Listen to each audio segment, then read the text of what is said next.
शिमगा म्हटलं की नजरेसमोर उभं राहतं ते कोकण.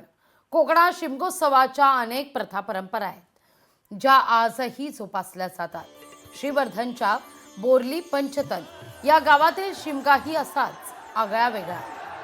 चिंचबा देवी या ग्रामदैवत देवीच्या नावानं होणाऱ्या उत्सवाला भाविकांची मोठी गर्दी होते. सलग 7 दिवस विविध विषयांवरील सांस्कृतिक कार्यक्रमांचा भरणा इथं असतोच.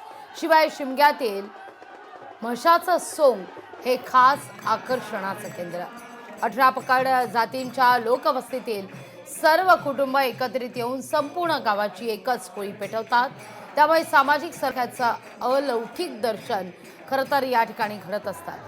अनेक वर्षांपासूनची परंपरा आज तागायत कायम आहे. यावेळी गावातील माहेर वाशिणी, सासूर वाशिणी देखील न चुकता शिमगोत्सवात उपस्थित असतात.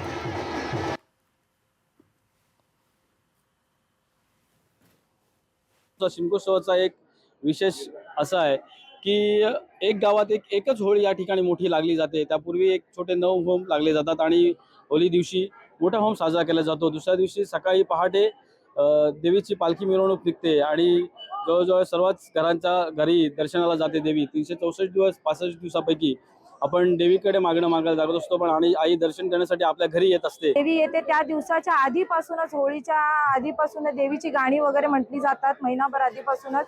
आणि देवी यायच्या दिवशी सुद्धा अगदी बायकांचे उपवास असतात आणि रस्ता वगैरे शिंपण्याचं काम करतात. म्हणजे जेणेकरून देवी ज्या पावलाने आपल्या घरात येते ते जेवढे रस्ते आहेत ते सगळे रस्ते शुद्ध व्हावेत आणि ती अगदी आनंदाने तिच्या माहेरी यावी आणि माहेरी नाचावी. नाट्यप्रयोग असो किंवा आपल्या लोककला असेल, त्याच्यानंतर आपला म्हशाचा सोंग असो. अखंड आगरी समाज बोरली पंचतन यांच्या वतीने आपण म्हशाचा सोंग हा देवीचा मोठा उत्सव मानला जातो. आपली आई आपल्या दाराशी येणार आहे, आपल्या घरी माहेरवाशीने येणार आहे ती, त्याच्यासाठी ते आतुरता असते मनात की बाबा त्या आईचा उत्सव साजरा होण्यासाठी एक खूप छान असं हे असतं. एक आतून येणारी फिलिंगच वेगळी असते. त्यामुळं खरंच खूप छान वाटतो.